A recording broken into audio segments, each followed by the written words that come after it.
Shalom. How's it going? I want to do a brief talk on love languages. Well, basically about physical touch. So my talk is going to be on physical touch, but it's mostly dealing with love language. So here you go.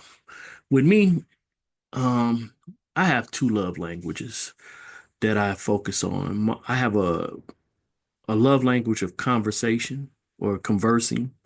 That's one, but physical touch is one that, I notice, I guess, greatly. Well, no, they both about even. So with me, I like to hug. I even hug my male friends and stuff like that. And a lot of times it throws them off or whatever. You know, it's just like a way of sealing, you know, the conversation or whatever. It don't have to be a full chest hug or whatever, but sometimes, you grab the hand and hug. You know, it, I don't know. When I was a usher, we were taught to shake people's hand, and a lot of times when you shook people's hand, you could almost tell the spirit that was on them. And if a person was not, I guess, balanced, or if you can tell that they had anger or hostility, you would keep an eye on them. Be praying in your head and stuff like that, but you be mindful, okay, this person is not at ease. So anyway, I'm gonna share my screen and I'm gonna get into physical touch. I just wanna share I guess what I found online or whatever. I've read many books on love languages and stuff, but I'm gonna share what I found online. And let me go over here and share my screen. Sharing my screen so that I can get this talk going. All right, here you go. All right. This is off. I got this on my page right now. I posted it about a couple of minutes ago. But it says physical touch, a fundamental aspect of human connection, encompasses various forms of physical contact, from casual gestures like a pat on the back to more intimate acts like hugging or holding hands, all of which play a crucial role in building intimacy and affection. Here's a breakdown of physical touch. What is it? Definition: physical touch is an act of making contact with someone's body encompassing a range of behaviors from casual to intimate. Example: casual, patting someone on the back, offering a hand squeeze, handshake, or resting your hand on their leg. Now, I ain't finna be resting my hand on no man's leg or whatever and stuff like that, but I might punch him or whatever like that, like a small punch, not like trying to hit him, hurt him and stuff like that, but, or you might, and we used to smack on the back of the head or whatever and stuff like that. Men play, but a lot of times now when we're getting older and say, oh, we don't play like that. But, you know, a lot of wrestling and stuff like that happened at young age. You did things to just make the other person aware of your presence there. Okay, intimate. Here's a definite or examples of hugging, holding hands. Me and my wife kiss, cuddling, and sexual intimacy. I only practice sexual intimacy with my wife, of course, but that's just an example. Why it's important.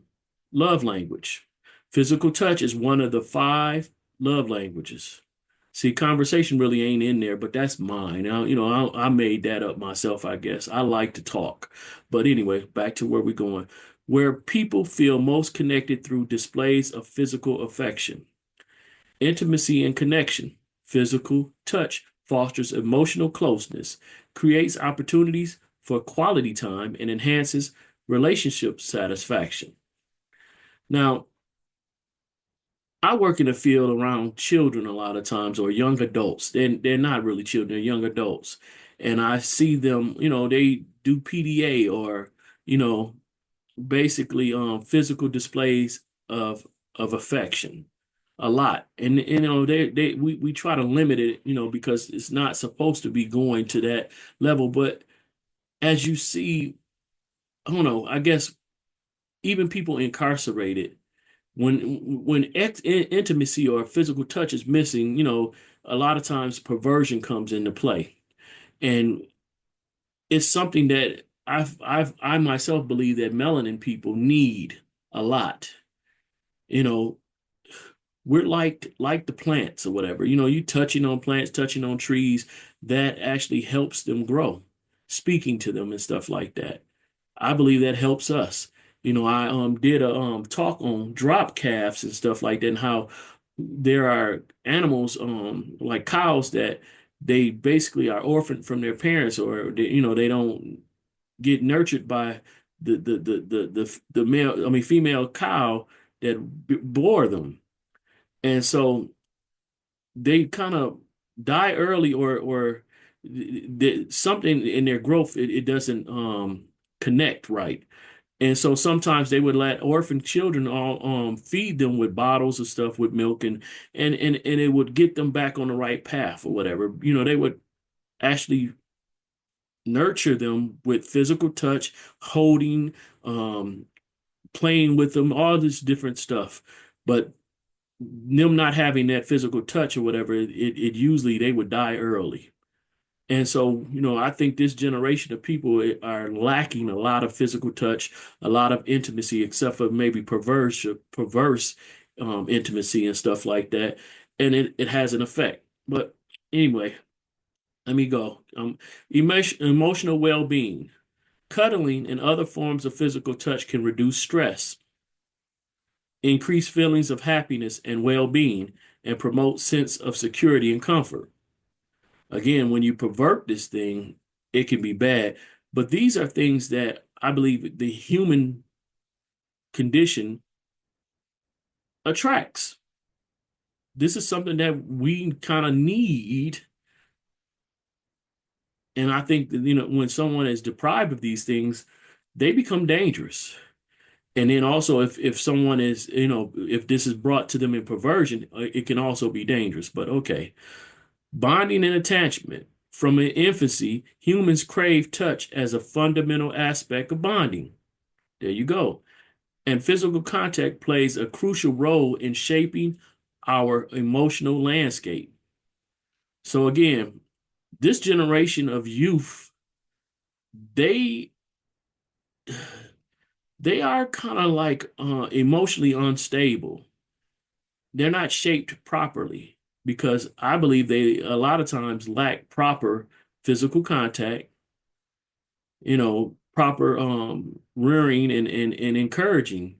They don't have much positive coming their way, far as words of affirmation, or even, you know, positive physical touch.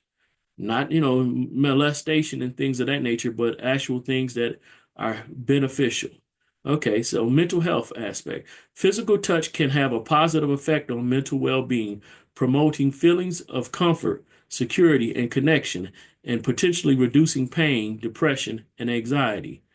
Examples of physical touch: giving them a massage or a foot rub, offering a back scratch, holding hands, cuddling or snuggling with them, giving their arm a squeeze or a pat as you pass by them, resting your hand on their leg when sitting on the couch together.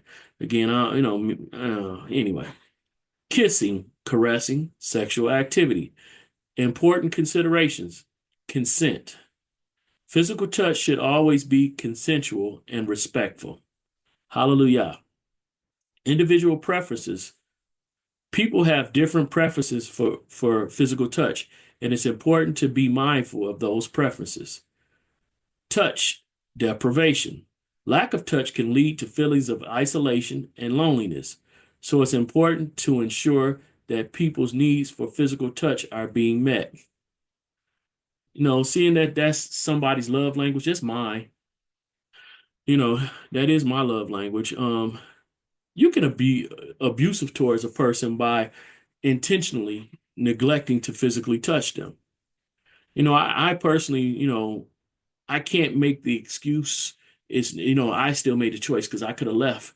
But I've had relationships that I've didn't do the right thing, or I didn't respect the relationship because, I felt disrespected because there was a lack of physical touch. The best thing instead of doing what I did was to leave the situation. Eventually it got there, but I probably should have did that before I did the other things that compromised the relationship. I take accountability for my actions. What I did is what I did. Um, at that time, I may have been a victim, but I'm not a victim. And so I will not make an excuse for my actions. If I lie or if I do something deceptively, that's not showing good character and it's not showing that I walk as a son of Yah. Seeing now that I claim to be a son of Yah, I want to do things in a proper way and not a perverse way. So anything that I've done in the past, I ask for forgiveness. I've also put them, before Yah on the altar. But I will not be anyone's victim. Sorry, I don't play that. I don't make anyone my victim either when it comes to these things. If you want to, I guess, deny me something that I believe I deserve, I can go elsewhere. I'm not going to be manipulated or abused or mistreated. I just don't accept that. I'm no one's victim. And so anyone who thinks that I have a victim mindset, that's your thoughts. You stay there. You're okay to, have your own thoughts of me. I'm okay with it because again, I'm not held to your standards and I'm not going to hold you to mine. So I just wanted to have a brief talk on physical touch and that's one of my love languages. And shalom, shalom.